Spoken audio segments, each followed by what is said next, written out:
I think I'm ready. Cool. Ask away. Sweet. Welcome back to the Herbalist Hour. Today I'm joined by Thomas Easley. Welcome to the show, Thomas. Thanks for having me, Mason. Welcome to the Herbalist Hour. This is where community gather, merging the power of people and the flowers, the sweet and the bitter to the salty, the sour. Umami, it's time for the Herbalist Hour. I'm stoked to have you on. I saw you ranting and raving about artificial intelligence. So naturally on the Herbalist Hour, we're going to have to talk about AI. Yeah. But we'll get to that later. For now, I'd like to get to know Thomas a little bit better. I know you pretty well, but, maybe some people in the HerbRally audience don't. So I'd love to hear about your herbal origin story, if you will. How did you get into this whole herbalism thing? Sure. Yeah. So I have a twin sister, and she hates every time I tell this story. She doesn't have to listen to this. Yeah. So a lot of people come into herbal medicine via the plants, and I didn't. I came into herbal medicine because of illness.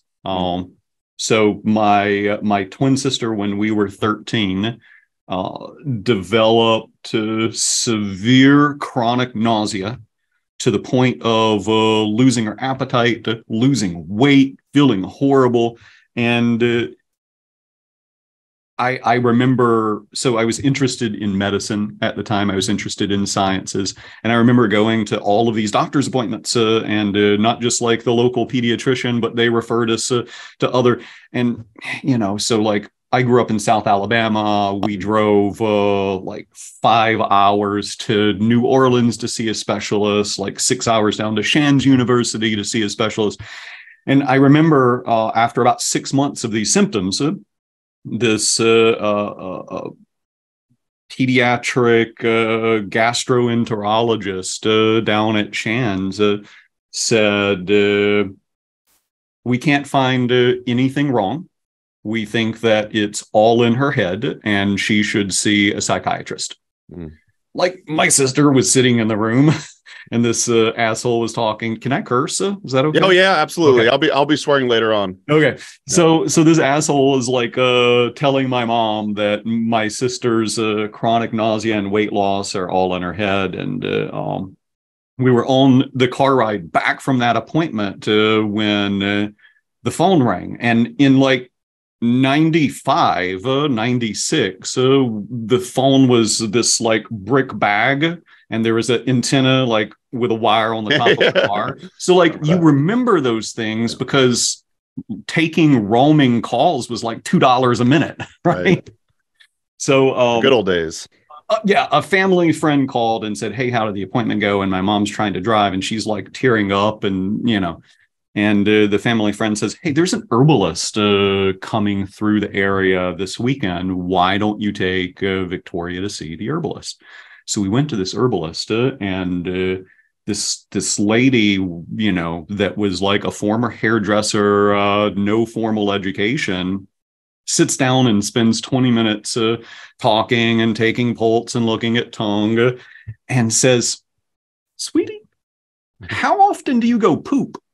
Right. And my sister's like, like clockwork once every 2 weeks. And no doctor had asked something so simple. Right? Yeah. And so long story short, within a week of taking an herbal laxative, Cascara Sagrada, my sister's symptoms disappeared and my whole world paradigm was flipped upside down. And I said to myself, like, you're interested in medicine, but look how incompetent all these people are. Yeah. And look at how simple it might be. And so I asked the lady, like, hey, can I study with you?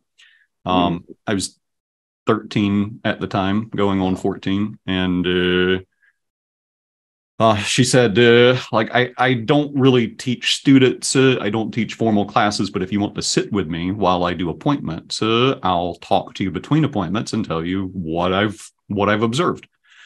Wow. And I did. So for like 2 weekends a month for the next 5 years, I spent sitting next to my first teacher as she did consults.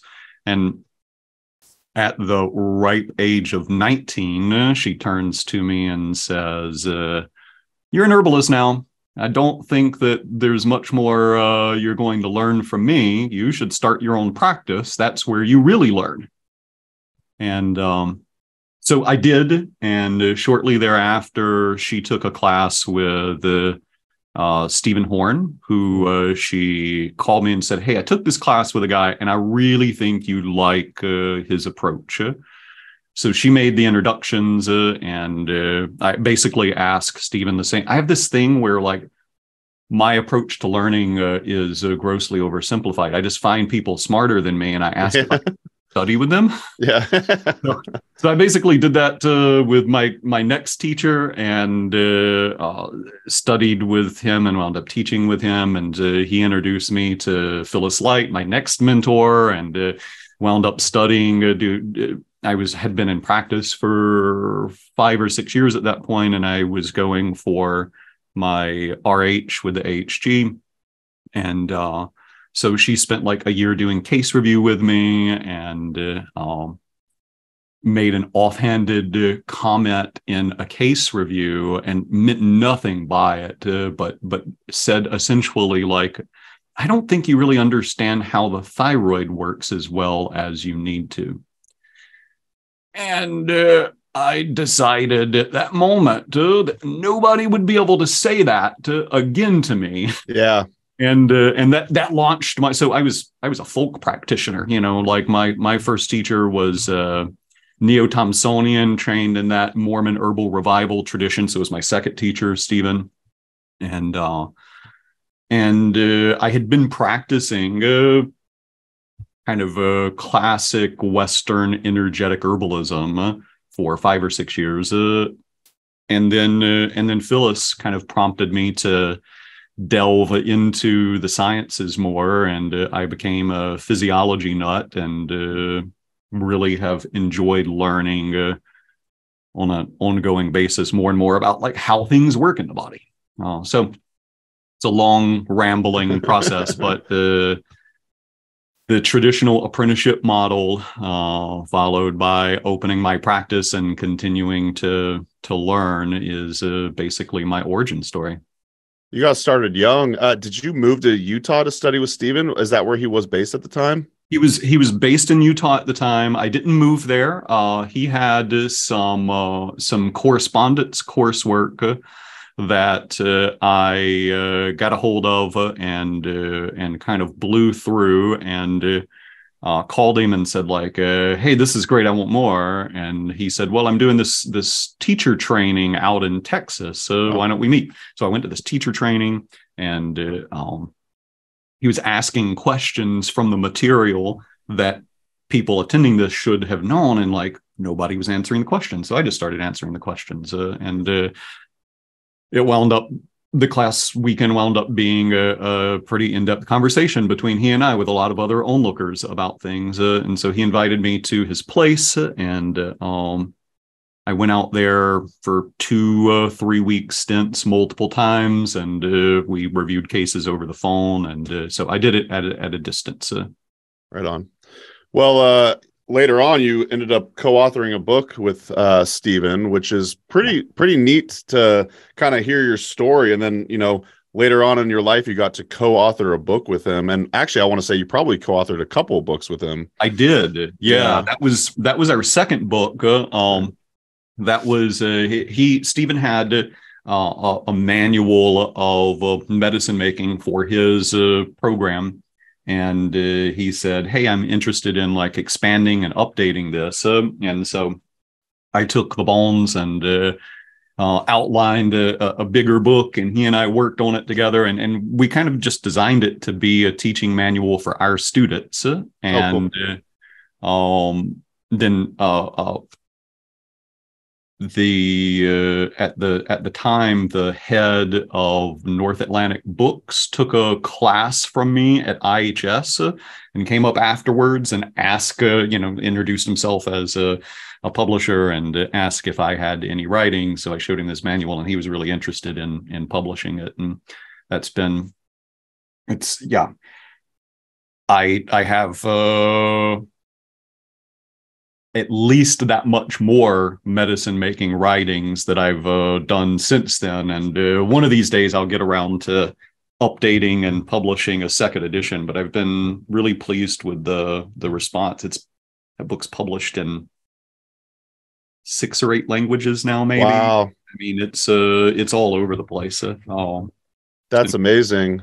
I do want to say, just for the listener, I interviewed Camille Freeman a few episodes back, and I was asking her, because she has a podcast episode of her own about what herbal books to recommend. And so I asked her that question, and then she gave this caveat. Try not to collect a ton of herbalism books so much as really delving into one herbal book or a few herbal books and getting to know them intimately well. So I'm just going to be vulnerable here on the HerbRally podcast and say, Thomas, you gave me this book. In fact, you even signed it for my daughter in 2016, which is pretty rad. I have a bunch of herbalism books signed to Amelia, but truthfully, I haven't really even delved into it. It's just sitting on my shelf.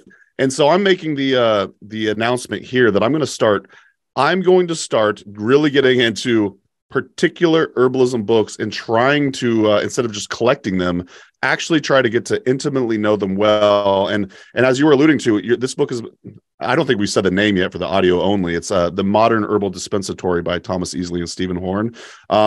Flipping through the pages, you could tell how in-depth it is about medicine making and whatnot. So I just want to encourage you, dear listener, stop collecting books, maybe get to know some intimately. So that's my rant. Do you have any thoughts on that, or? Yeah, I agree.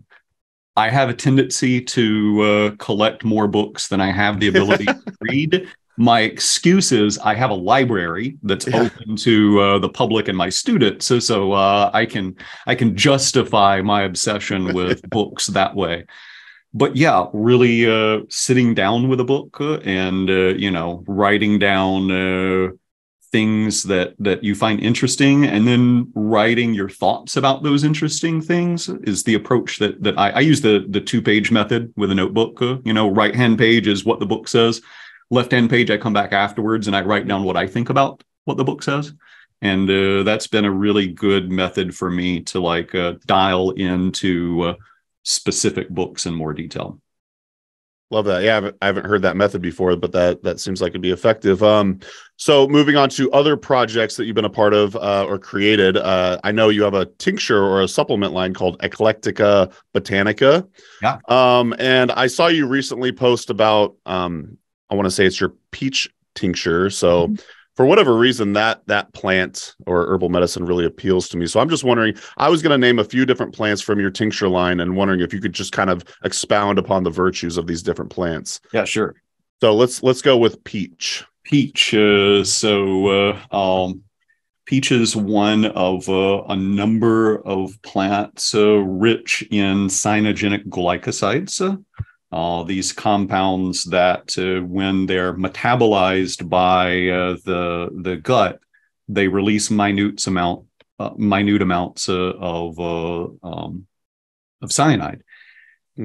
So it turns out that our body also produces small amounts of cyanide, and we have a robust enzyme system to break down excess as long as you don't overload it. Small amounts are normal. There's actually a recent journal article talking about cyanide as a gaseous neurotransmitter. So like nitric oxide in the arteries, cyanide seems to play a role in cell signaling. And peach is exceptionally rich in this. And the traditional use of peach is to sedate heat. Kind of doesn't matter what type of heat, but anytime a tissue is irritated and overactive because of that irritation, peach is used to kind of calm things down. The exact mechanism is unknown. Is it there's enough cyanide being released that it's suppressing mitochondrial energy production, or is it the minute amounts released are interacting with the cell signals and the nervous system to supplement to deficient production endogenously. Who knows these things? Peach is a sweet, tart, cooling tonic. I use leaves, small twigs, bark, and pits kind of interchangeably. I actually prefer to put them all together, especially if if the pits, if the peach is pretty ripe, it's going to leave flesh clinging to the pit, so you get a little extra sweetness and fruitiness in your tincture when you're including that. The different rose family plants that contain amygdalin, the cyanogenic glycoside, seem to have at least some differences in organ affinity. So we think of like wild cherry that has the same compound but different secondary compounds. We think of that for an overactive cough reflex, for heat in the respiratory tract. With peach, we think of overactive nerve reflexes and heat in the digestive tract. So when we see somebody that has like a bright red carmine tongue, when they have symptoms of overactivity in the digestive tract, somebody has stress-induced diarrhea, right? Things are just overactive and the nervous system is intimately involved. Peach is excellent for that.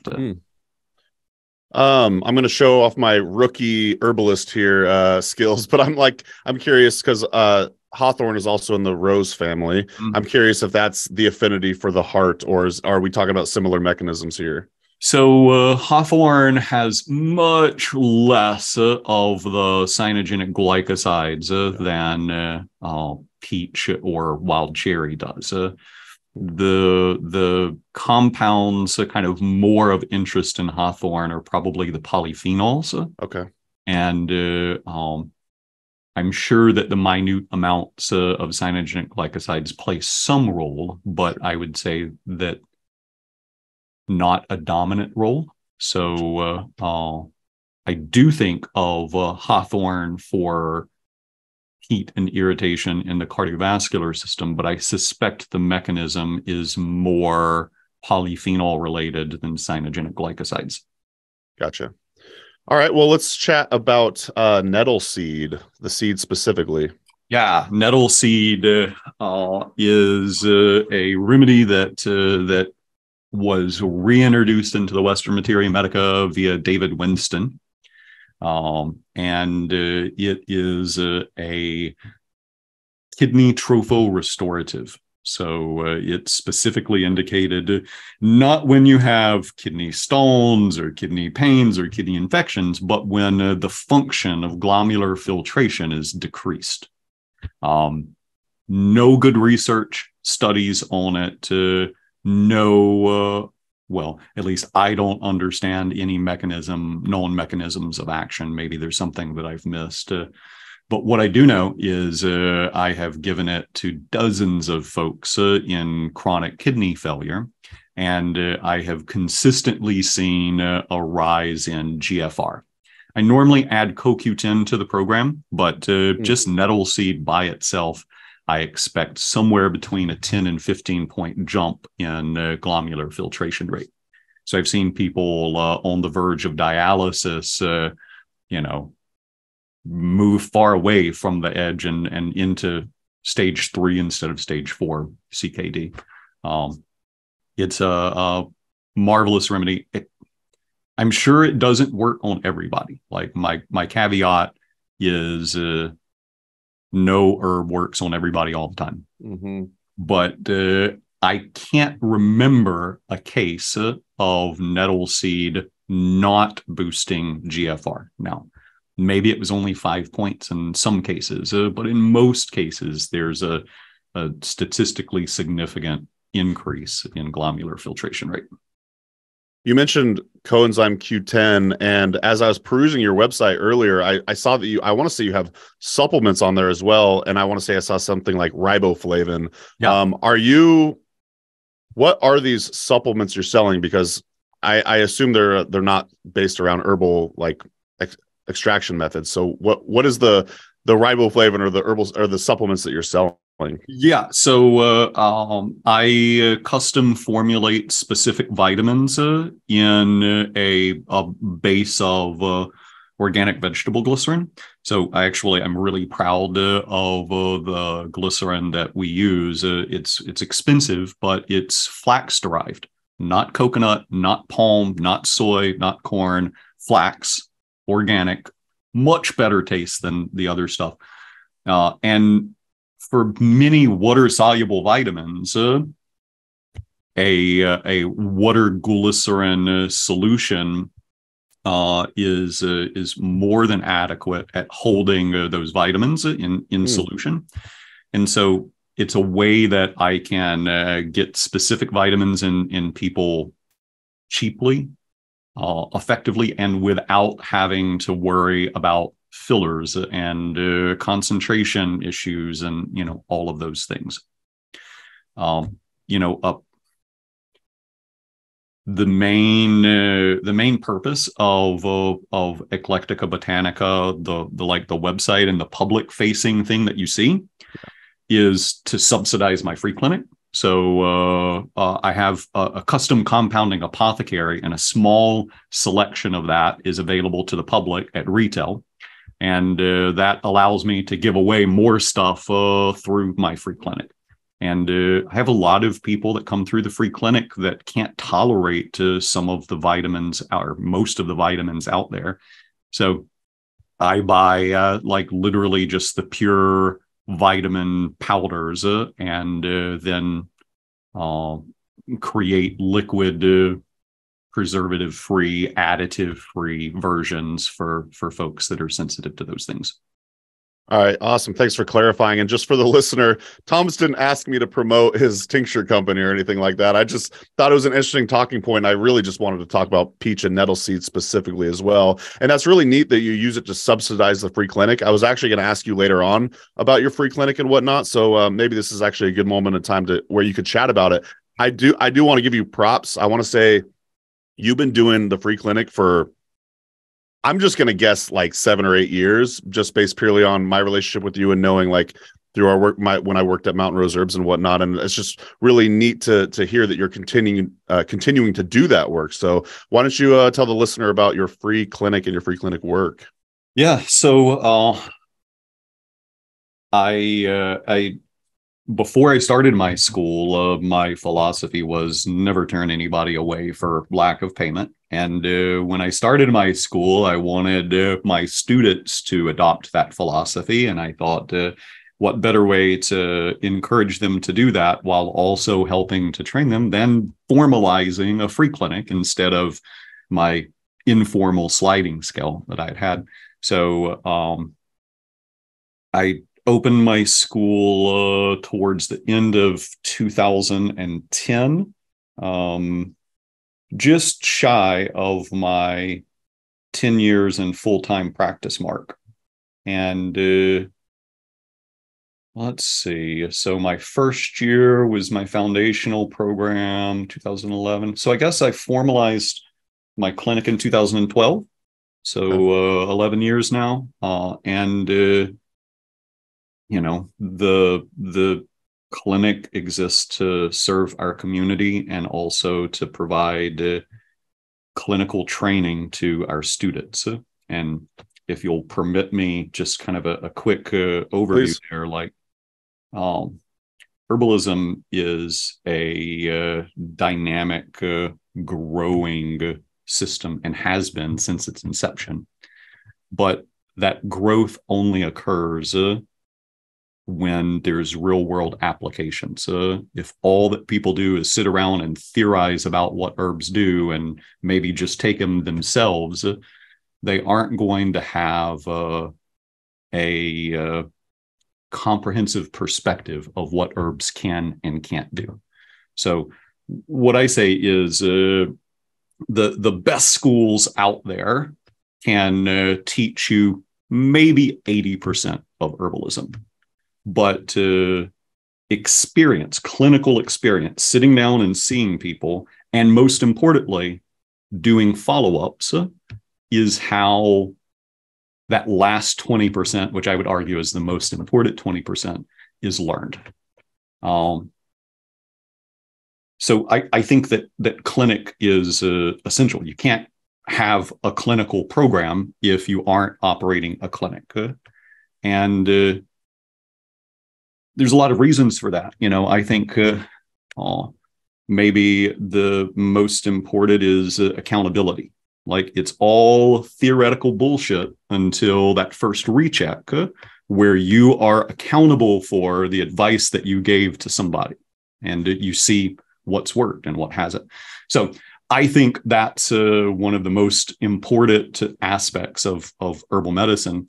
And that's what I've geared my entire school around, is supporting that clinical training. Some of my students have even joked that, like, you just kind of have to suffer through the lecture part. And if you can do that, then you get to the stuff that you don't find anywhere else, right? Like, people haven't written books about this. You can't go to a website. Herbalism has largely for millennia been taught directly from practitioner to student. And so, yeah, my free clinic is my attempt to serve my community, and also to train the next generation of herbalists in actual clinical herbalism. It depends on the year. Some years we have, one cohort that goes through, and maybe we only see 150, 200 people in that whole year through the free clinic. Other years, it's more than that, and my program is kind of growing fairly rapidly. So I hope to serve even more people in the near future. The clinic provides not just the consultation and the follow-ups for free, and our students are required to do like a minimum of 3 follow-ups for the case to count towards their requirements for graduation. So consultations are free, and then the first round of herbs are free, and we have a program to subsidize months worth of herbs and supplements for people that can't afford it. We've even covered blood work and imaging, and if I really should try to do some fundraising or something so that we can increase our capacity there. But right now the free clinic is funded by the school and the product line, and I think it's a great way to show students interested in clinical herbalism how to do it, what the setup is, like when to make appropriate referrals, when things are totally within your wheelhouse. So there's so many aspects of being a healthcare practitioner that you don't learn until you start practicing as a healthcare practitioner. We're here for the soapboxes, Thomas. So yeah, we love it. And it's great work. And I think it is a really amazing way for students to get their experience. Is there any way that maybe the listeners could help support the free clinic in any way? Or is it just kind of like support you by purchasing courses or tinctures and whatnot?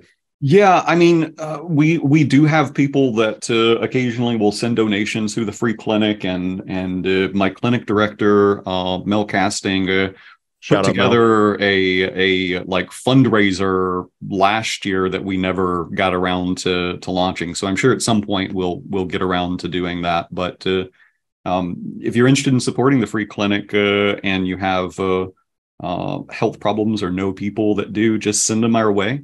And, there you go. If you have spare pocket change, we graciously accept donations too. Love it. Well, let's move on to the moment we've all been waiting for. We're going to talk about artificial intelligence. We're going to talk about the good, the bad, and the ugly. Yeah. So, Thomas, artificial intelligence, which part scares the fuck out of you?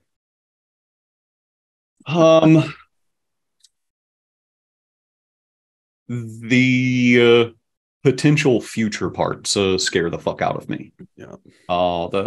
So artificial superintelligence should scare the fuck out of everybody. Also, we're nowhere near that. Nobody knows how to get there, and nobody knows how long it's going to take. So that leaves us in a really interesting position. Like, we have this tool that in its current form isn't dangerous, can't take over the world and destroy us like a super intelligent AI might. And so it's been an interesting journey exploring this stuff for me, right? Like, I'm not an expert in AI. I had a father who was sick and couldn't leave his room, and I had no ability to concentrate on my work because of that, but I did have a laptop, so I sat in his room and played with AI, and eventually got to the point where I wanted to learn how to make it better, and so taught myself Python coding so that I could play with it more in depth. And I guess that's probably something I should mention. Like, the publicly available versions of AI are not amazing tools, and they're not designed to be, right? The publicly available versions of AI right now are designed to capture user input so the next generation can be better. And they're designed to provide a base for custom programming so that you can make use-specific AI that are actually good.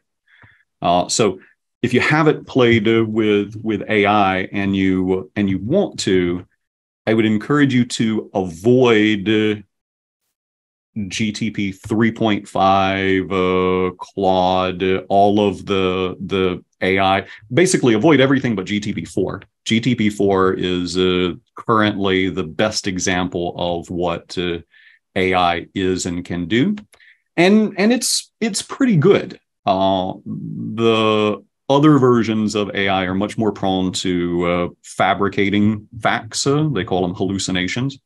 But GTP4 is fairly solid, and with custom programming, I think they can be really valuable tools for everybody. And I think that people, by the end of the year, people will be using AI daily, whether they want to or not.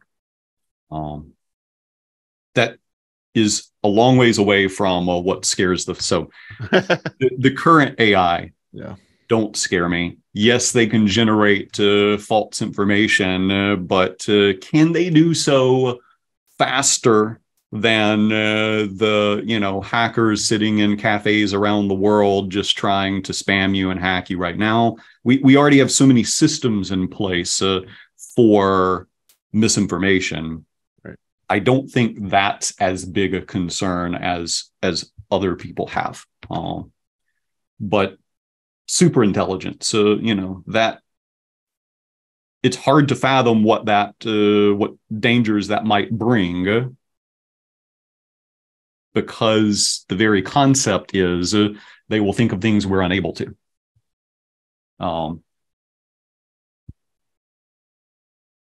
Once again, we're not there, and I don't know that we're closer. I don't know how close we are.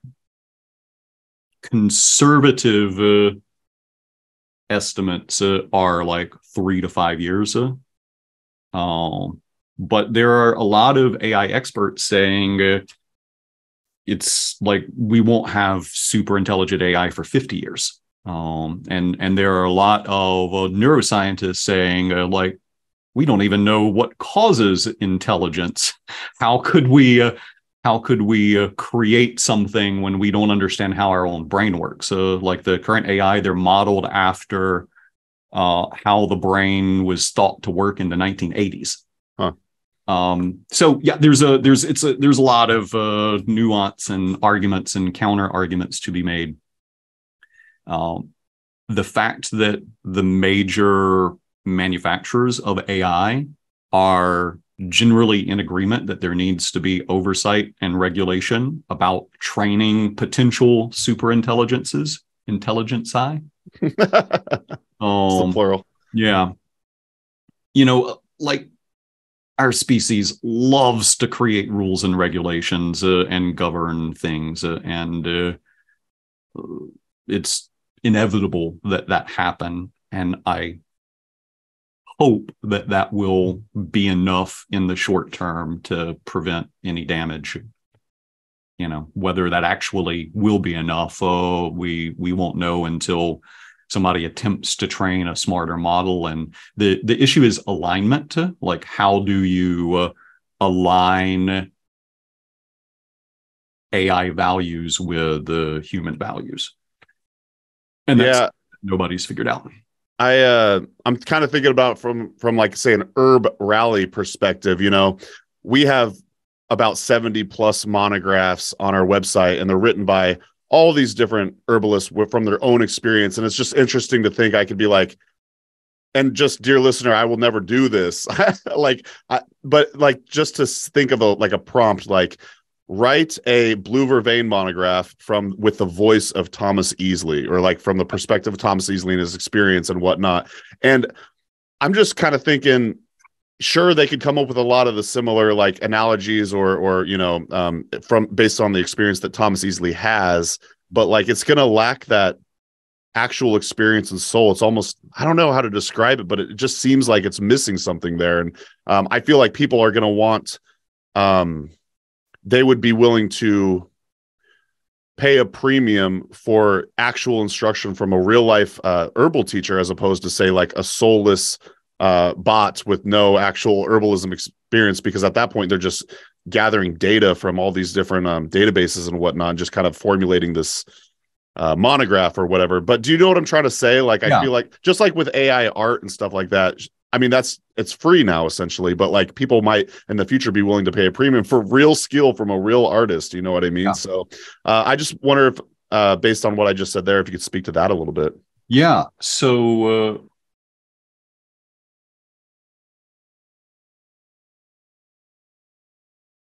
AI are excellent mimics.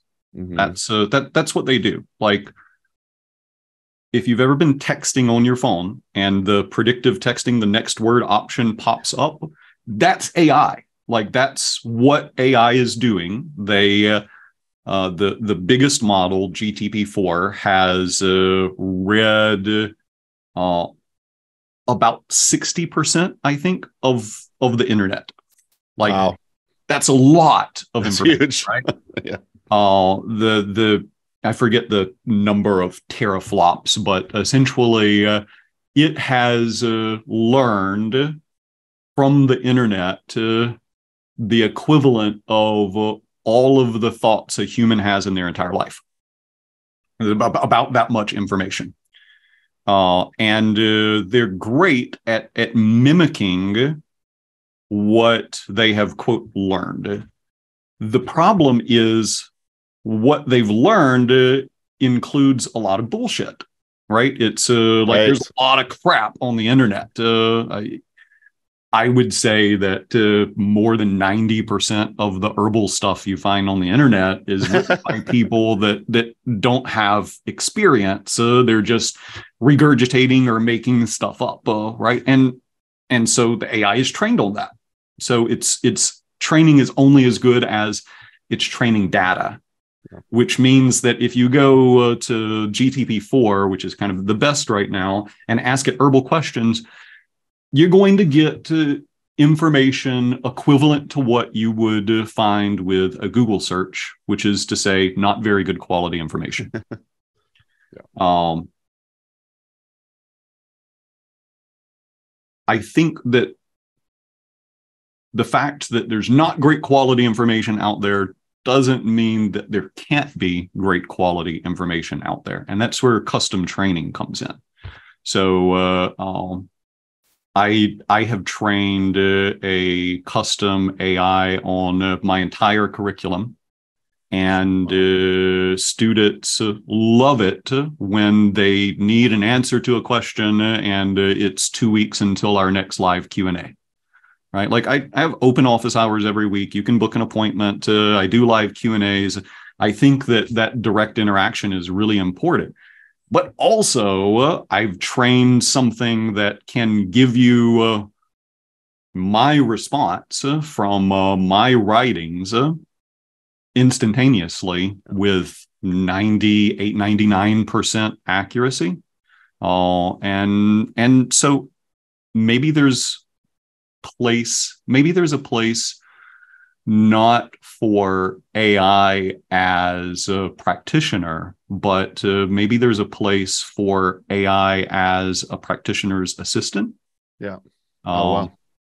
And so, yeah, I would generally agree that there will always be a need for human expertise because AI can't experience things the same way humans can. But the AI I've programmed offer better quality responses to questions than most of what I see in online herbal forums. Yeah. We live in a really interesting time to be a Homo sapien.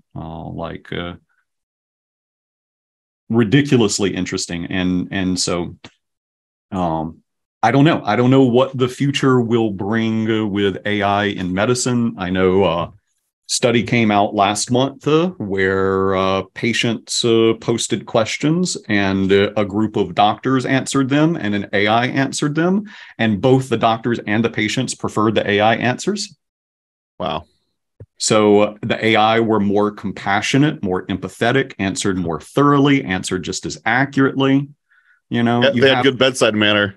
Yeah, I have an AI that I lovingly call Serenity, and Serenity is a wonderful coach for communication. So if you have a client that's having a difficult time with something, you know, you can ask like, how can I communicate this better to them? And it oftentimes will give you great ideas. It's a little wild to me how crappy the physician responses were in that study. Like they were obviously very short, concise, like they and maybe that's a byproduct of modern medicine. You know, if you've got 8 minutes for an appointment and you've got to get through all of the chief concerns and a basic physical assessment, you don't have time to give a detailed response. What if your patient could get the type of detailed response that they need from your assistant who happens to be on a computer? I don't know. It's interesting. So I've also like the AI that I've programmed. I've programmed 20-ish on different things, wow. And some like I programmed one on Avicenna's Canon of Medicine, and it just it was too much to try to comprehend for the AI in one chunk. I've got to figure out how to do that better. But I've got a Materia Medica bot that will tell you, you know, contraindications, weight volume ratios, alcohol percentages, like the basic nuts and bolts. I've got a study buddy that is programmed on my whole curriculum, and it's great. I did program one that took like, it was my whole curriculum, but then I also took a couple thousand cases from my practice and took the soap notes and ran it through, and it's scary good. Wow. I'm not going to be releasing that anytime soon because it bypasses too many steps of learning and understanding. Yeah. Sorry, rambling. No, please. That's what we're here for. And, a few thoughts. First of all, I want to bring up Camille Freeman again, because the other day she was talking about Krista Sinodinos's book, The Essential Guide to Western Botanical Medicine, I believe it's called. And she was saying how much she appreciates that book because it's written by an herbalist with their own clinical experience, whereas historically we've already had a bunch of these herbalism books where it's essentially regurgitated information. So as you said earlier, there's always going to be room for human creativity and human experience in this world. And the other thing I wanted to say is it just sounds like AI is essentially just another tool for us to use, just like these Zoom or computer that we're on right now. I really love the herbal community and herbalists because I think we're pretty resilient over time. We are able to adapt to, like, say, modern technology, but we still have our feet on the ground. We're still walking outside barefoot, and we're wandering the woods, and we're botanizing. We're infatuated with plants. I think it's a really nice balance, and I think as AI becomes more and more normal, we'll just look at it as another tool. I love predictive text because I could just push that and it just, types it out for me. So that's just a couple thoughts I had on that. Yeah. And, Google is started last week releasing their integrated AI. So some Gmail accounts now, there's a button at the bottom and you click it and tell it what you want it to write an email about, and it writes the email for you. Right. And that's wild. Microsoft Word unveiled, or Microsoft unveiled Copilot in March. They've integrated it into their industrial systems, but not consumer systems yet. It is seamlessly integrated into Word and PowerPoint. No more like laboring over a slide to make it visually appealing with just the right amount of information that's not going to split people's attention away from the words that you're saying. You just tell it what you want the slide to say, and it generates it for you. And it is, at this point, it's nowhere near like conscious, sentient, and it's a tool. For me, a lot of the current debate over AI is like the debate over using a calculator versus an abacus. We use calculators as practitioners to figure out medicine making formulas, and we don't think about how that is a shortcut to, or how that's problematic. We use word processors with, I like Grammarly, but any spell check is using AI, the predictive texting. And I know you're a chess fan. Yeah, so, big time. I did want to bring up that, like, AI figured out the game of chess in its entirety, 15 years ago? And that hasn't made chess players worse. It's made them better. Yeah.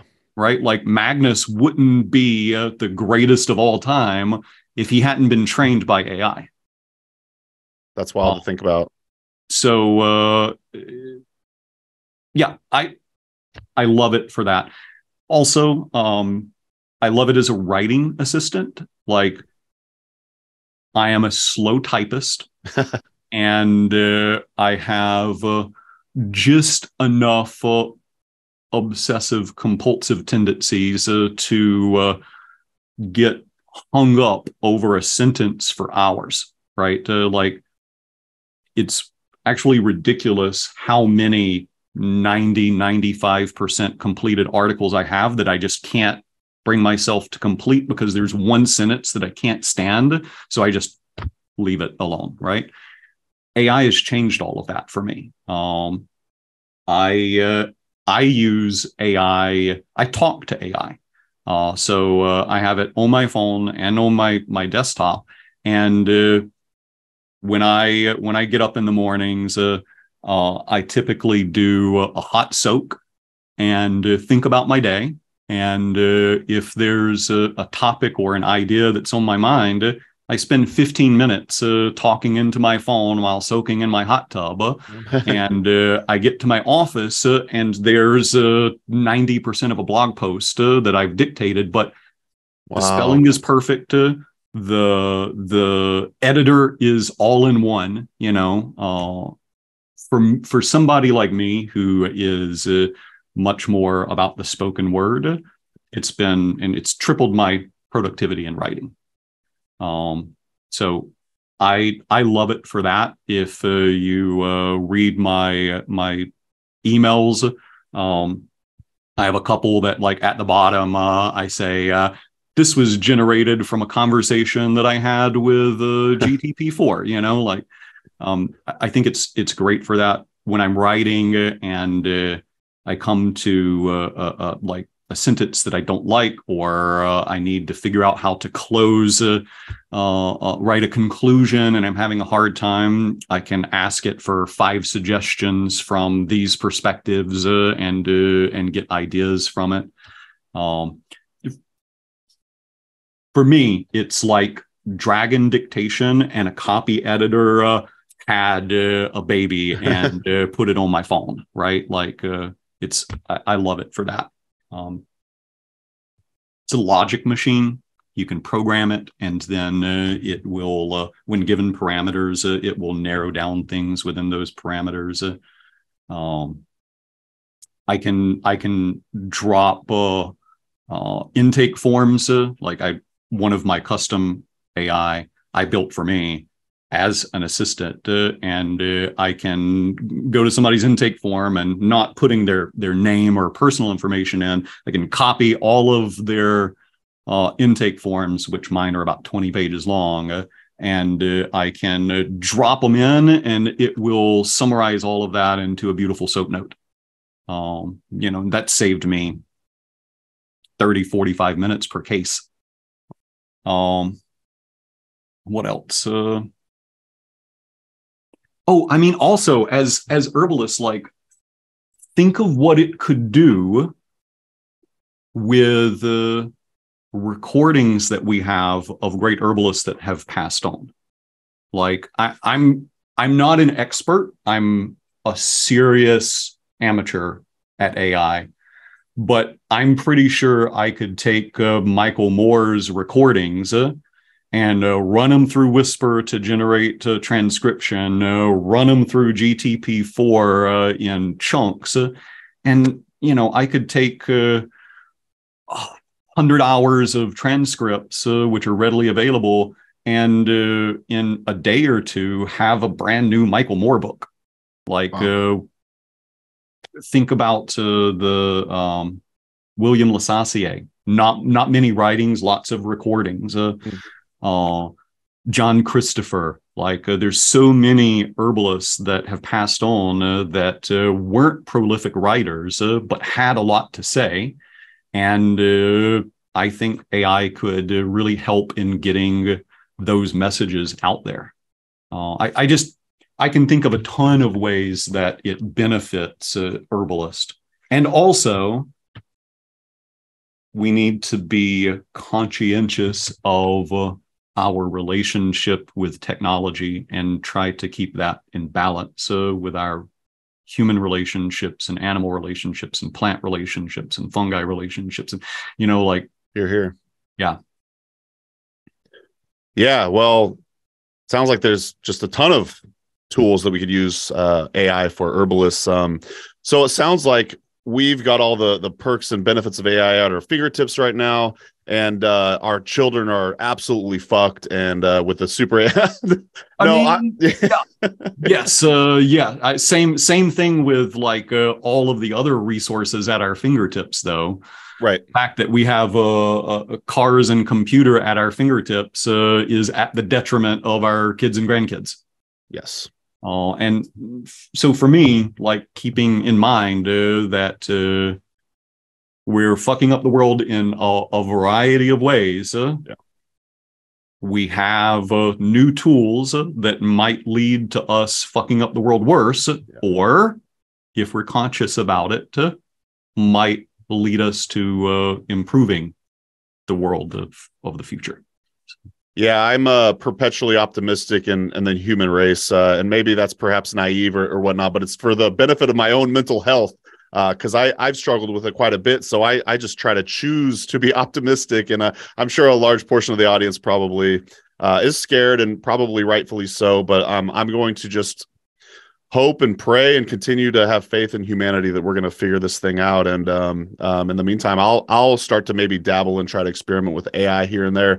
Thomas, thanks so much for sharing all of that info on AI. I feel like we got to, wash clean with maybe talking about another plant or something before we get out of here. But I saw you post the other day on one of your Instagrams, blue vervain is indicated for stiff-necked list makers who have a hard time asking for help. I'm particularly fond of blue vervain. Maybe the audience is sick of me bringing it up, but I, as Howie Brownstein says, repetition is the key to mastery. So let's continue to learn about some of our favorite plant allies. Can you tell us a little bit about blue vervain? Yeah. So blue vervain is a relaxant. And in herbalism, the first step is always identifying the basic action that you want: relaxant or nervine sedative or nervine tonic or nervine stimulant. There's different categories of therapeutic actions. But there are a lot of plants that are relaxants. There are a lot of plants that are nervine sedatives. There are a lot of plants that are nervine tonics. So how do you differentiate between plants that have the same predominant action? Another way to ask that is, how do you identify the subtleties of a plant as compared to the subtleties of another plant with a similar action? And that's where specific indications come in. So the most important thing to know about blue vervain is that it is, for most people, a non-sedating relaxant. So it relaxes your muscles, it relaxes your mind, and it does so without making you feel super sleepy or groggy. Caveat here: if you have sleep debt accumulated and you relax your mind and your body, you might feel groggy or sedated. That's not the plant. That's your sleep debt saying, "Oh, thank you for giving me some time to catch up." Right. So specific indications are the subtleties, the ways that we differentiate after we have identified the general action that we're wanting. And, this is not something that is limited to herbal medicine. Like if you talk to mainstream medical practitioners and they decide that someone needs an SSRI, okay, which one? There are subtleties, like this one makes you a little more hungry. This one maybe suppresses your, there's all these little intricacies, even with mainstream medicine based on pharmaceuticals that have normally one or only a couple of general interactions with our body chemistry. But plants have a lot of different constituents that interact with different areas of our body chemistry. And so specific indications is how we can narrow these down. They come from eclectic medicine. They were really started by Scudder. Scudder borrowed that concept from homeopathy. He said, I love how specific homeopaths are with things. I just wish that homeopathy worked. Since it doesn't, let's do the same thing, but with tinctures instead of diluted remedies. And so he started creating in Materia Medicas.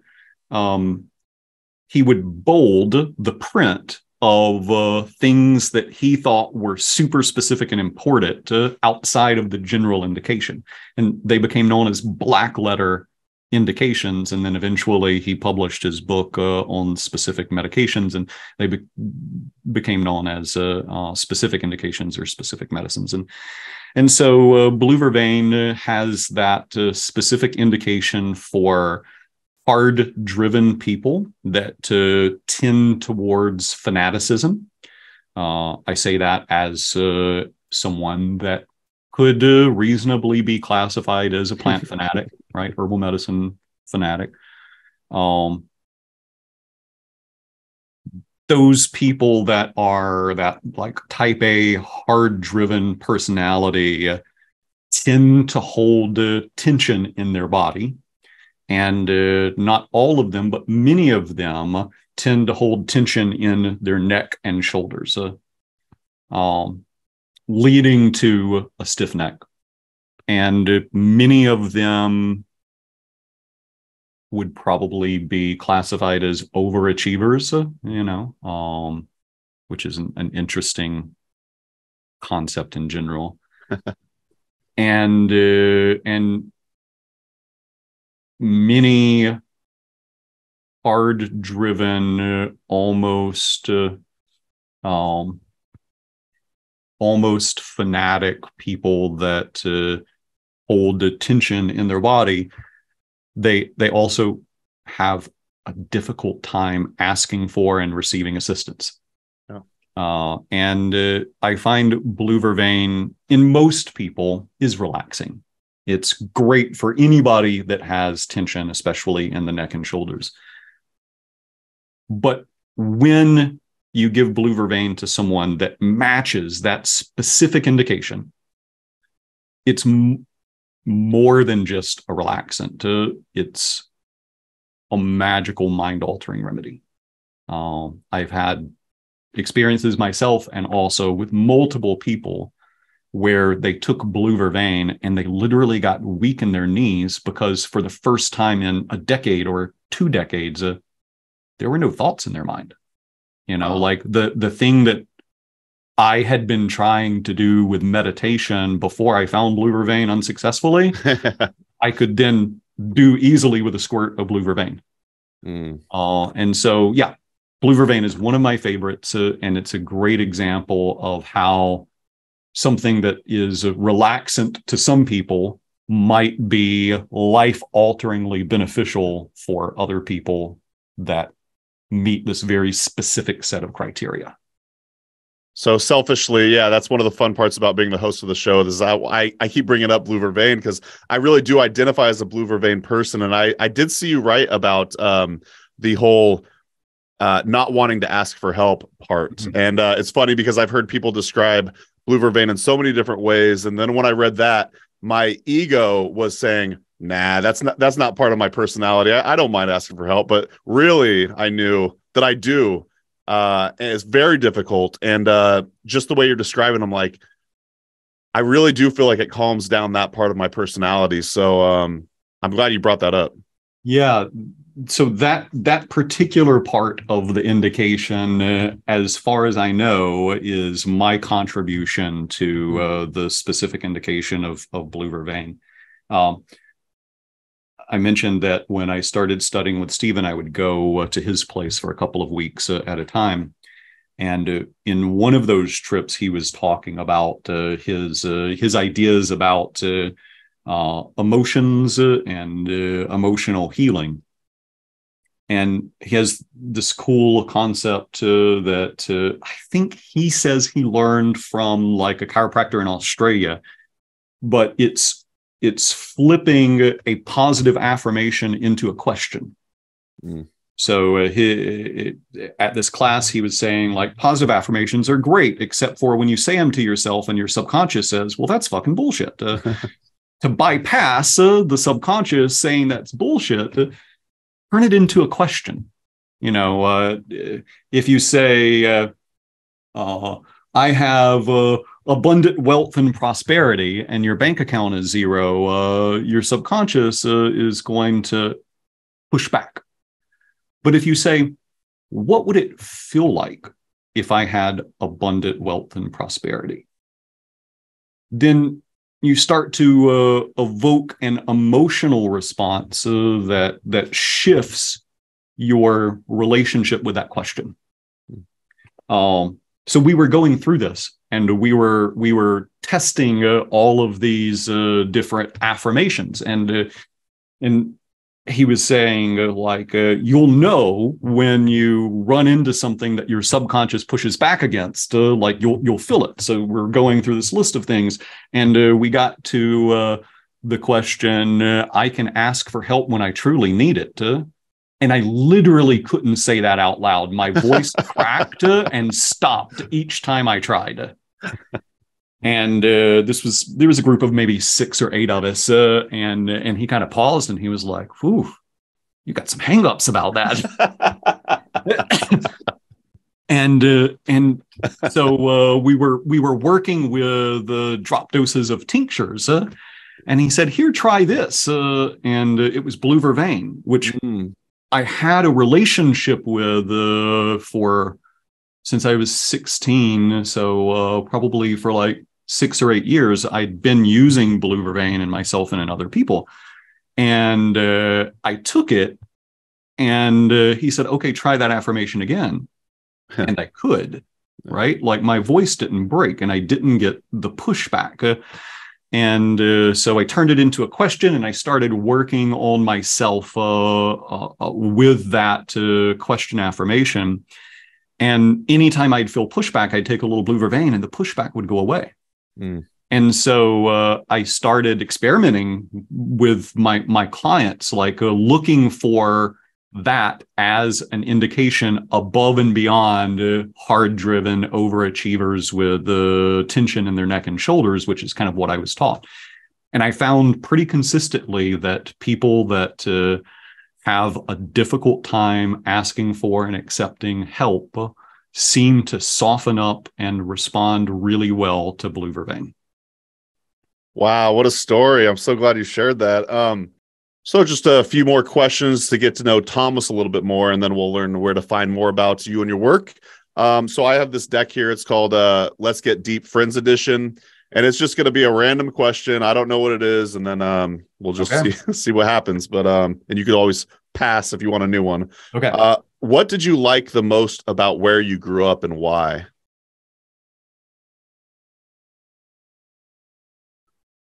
Okay, so I grew up in the middle of nowhere, Alabama. I grew up 30 minutes from the nearest grocery store, 30 miles from the nearest grocery store. There were 2 gas stations in my hometown, no red light, 1 gas station burned down, like it just nowhere. I went to a small public school, kindergarten through 12th grade, only 500 students. I had, 40 people in my graduating class, maybe. Wow. What I really loved about growing up in, let's just say, rural America is a relationship with nature was normal and expected. Everybody that I grew up with hunted and fished and spent time in the woods, and many knew at least some plants, and there was an intimacy from living in the middle of the woods that with nature that I wonder if people living in more urban areas have a chance to experience or not. A lot of downsides. Sure. But, I grew up roaming the woods, oftentimes by myself. Like this was before helicopter parenting was the norm. And I was taking a .410 shotgun to the woods by myself before I was 10 years old, and bringing back dinner. Wow. So being immersed in the town that I grew up is in the middle of a national forest, and it was just nature was everywhere and constant, and it's something that I feel like I probably took for granted as a kid, and that I'm super appreciative for now.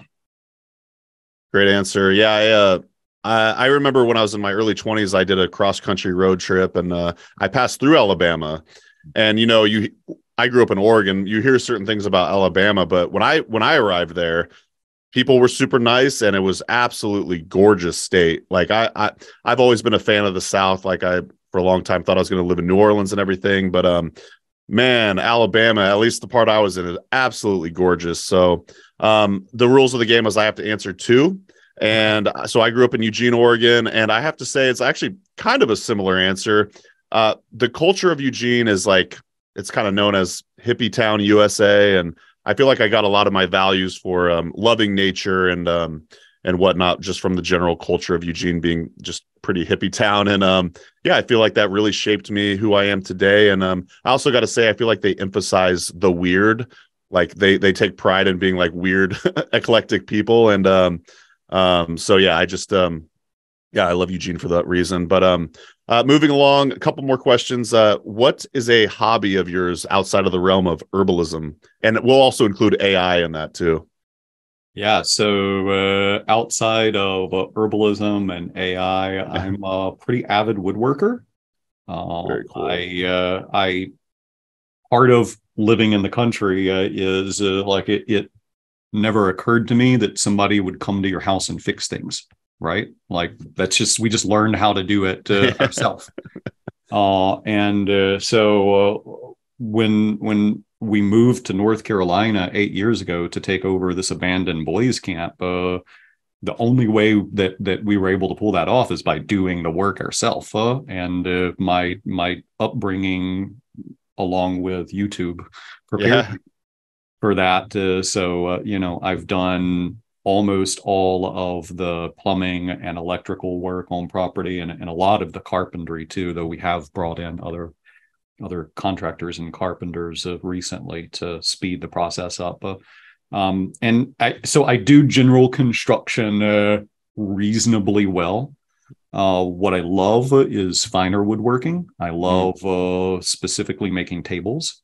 I like working with live wood slabs that retain their character. I have some cherry that was inoculated with turkey tail and then cut down, and so it has all of the figuring from the fungi in the wood. And I found the right combination of finishes that preserves that and kind of amplifies it. So I'm really into taking natural defects, quote defects, in wood and trying to bring them out. I aspire to do chairs, and they're a little bit beyond my skill level, or the Maloof type chairs that I want to make are currently beyond my skill level. But I've made like the tables for our dining hall, and my wife gets woodworking presents every holiday. Yeah, that's I had a lot of, so the emerald ash borer came through our property and killed all of our ash trees. And I had a lot of trees turned into lumber specifically for making furniture for the property, and that's been a ton of fun. Awesome. Yeah, did you post a picture of that turkey tail table? I would love to see that. Okay, yeah, I might peruse your IG, but yeah, shout out to Terry too. She's a badass, and I'm sure she's done a lot of the work around Wellsprings, right? Yes. Yeah, Wellspring totally. Mountain. Very good. Well, final question before we learn more about where to find out about you. What keeps you learning and growing in the field of herbalism? I have incessantly asked the question why since I was old enough to talk, and that's what keeps me learning and growing. I was talking with somebody recently, and they were like, what are your like favorite new learning tools? And I pulled my phone out, and I'm like, well, let's see what's on my learning screen right now. So I have edX, Khan Academy, Wondrium, Coursera, Pathway, and Brilliant. And anytime I take a pause, like go into the bathroom or whatever, I'm on an app learning something new. I'm taking a course learning something new. I'm reasonably certain that I would be diagnosed with ADHD if I went in for an assessment.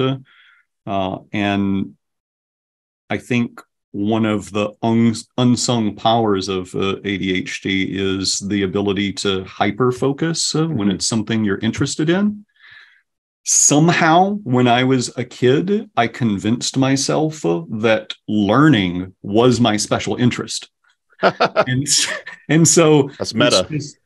So I love learning new things. I'm always finding things that I'm interested in and trying to figure out more about them.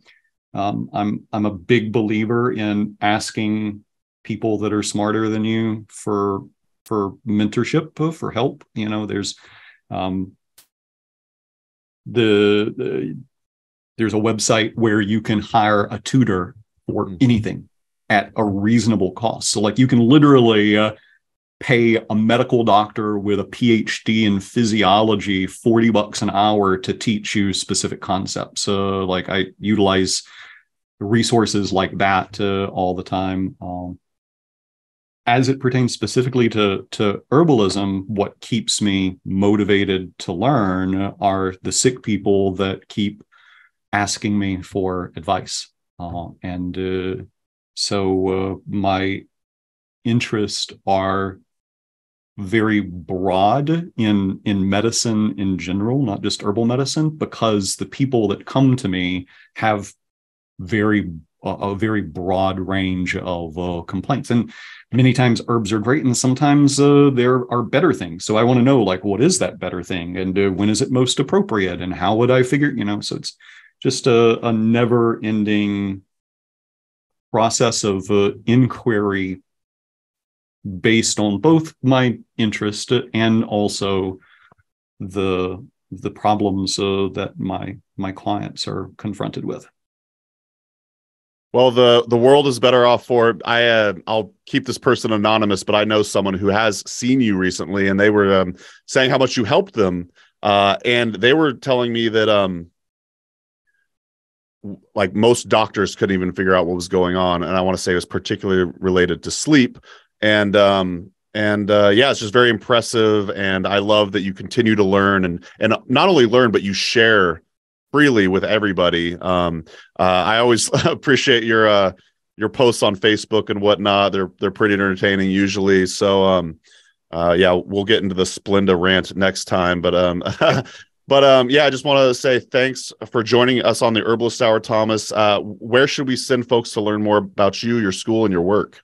Yeah, eclecticschoolofherbalmedicine.com has all the stuff to learn about the product line and the free clinic and my school. We have a pretty comprehensive online course supplemented with live in-person classes, and you can find out all of the details at our website. Awesome. We'll be sure to leave links in the show notes. Also, again, just to remind the audience, you could check out the Modern Herbal Dispensatory probably at your local bookstore near you, and available in 6 to 7 languages. So thanks again, Thomas, for joining us for the Herbalist Hour, and we'll see y'all on the next episode. Thanks for having me, Mason. You're most welcome.